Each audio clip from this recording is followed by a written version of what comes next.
Bonjour, nous sommes dans la phase de mise en œuvre de l'infrastructure de clé publique de la plateforme C'est Excellent, et dans cette étape et e-démonstration, nous allons voir comment vérifier que l'installation de l'autorité de certificat Racine d'entreprise s'est bien déroulée. Donc nous allons vérifier au travers de différents outils que les composants de Windows dédiés à la gestion et à l'administration des certificats numériques a été correctement installés. La plateforme de démonstration est toujours composée de 3 serveurs. 2 serveurs DC1-siège et DC2-siège sont des contrôleurs de domaine Active Directory Windows 2003. Une 3e machine est un pare-feu.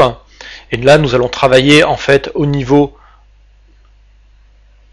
du serveur DC1-siège, car c'est sur celui-ci que nous venons d'installer en fait les services d'autorité de certification.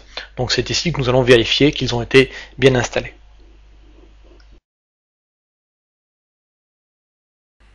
Nous en sommes donc à la phase post-installation de l'autorité de certification sur notre machine DC1-siège. Donc nous venons juste de finir l'ajout-suppression des composants nécessaires à l'installation de l'autorité de certification, et puis donc on va vérifier que tout fonctionne bien et que le service ou les services se sont installés de manière correcte. Donc la première chose, c'est qu'on peut aller voir déjà au niveau des services si les services liés à la PKI sont déjà visibles et ensuite démarrer.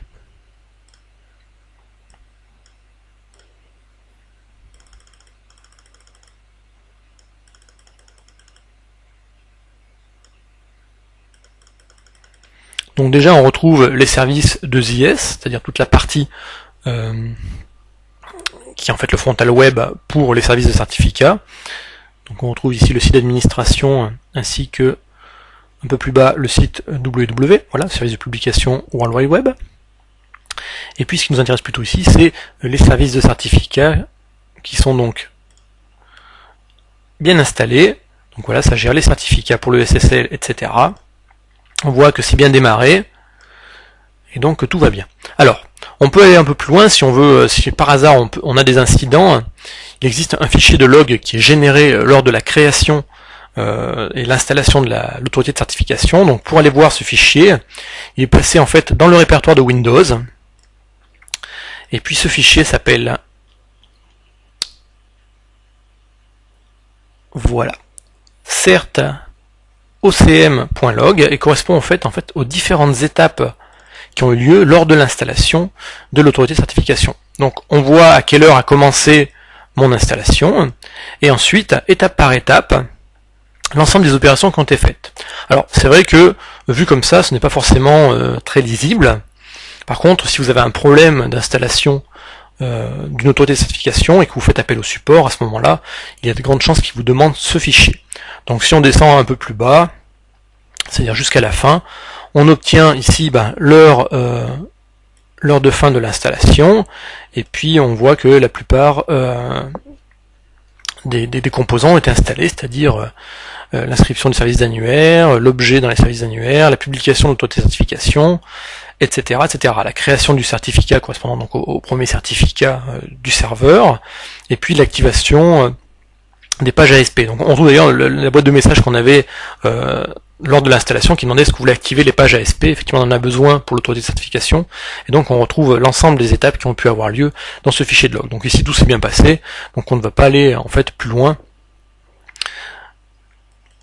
dans la visualisation de ce document. Pour continuer et vérifier donc l'installation de l'autorité, on va aller faire menu démarrer, tous les programmes, et puis on va aller dans les outils d'administration. Et dans les outils d'administration, on va aller sélectionner en fait ici autorité de certification. Donc déjà, premier bon signe, on retrouve le nom qui a été donné lors de l'assistant de la création de l'autorité de certification. Je l'avais appelé ici C'est Excellent espace CA. Donc CA c'est l'abréviation de Certificate Authority. Donc visiblement la petite croix verte a l'air d'indiquer que tout fonctionne très bien.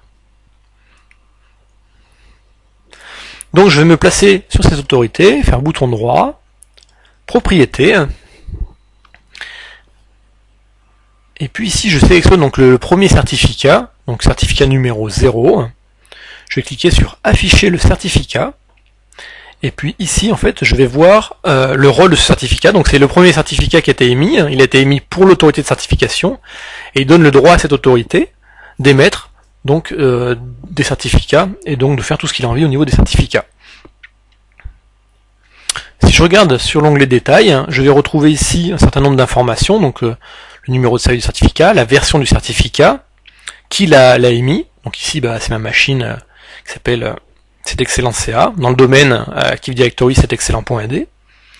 On voit qu'elle est valide pendant 10 ans, ça c'est un paramètre que j'avais défini, que la clé publique est une clé RSA de 4096 bits, ça encore je l'avais défini. Et puis ici, on retrouve donc le reste des informations qui ont pu être définies. Donc date d'installation,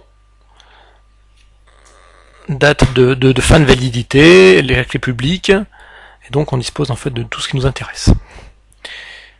Voilà. Puis ici le chemin de l'autorité de certification, il est relativement simple, avec qu'une autorité, c'est elle-même qui sait signer le certificat. Eh bien tout semble plutôt pas mal fonctionner. La vérification est en ce qui me concerne terminée. La prochaine étape va consister donc à venir installer des modèles de certificats afin de pouvoir commencer à émettre des certificats pour les différents usages que l'on va faire au sein de la plateforme C'est Excellent. Cette e-démonstration est maintenant terminée. Je vous remercie de l'avoir suivi. À bientôt sur Microsoft TechNet pour la suite des démonstrations C'est Excellent.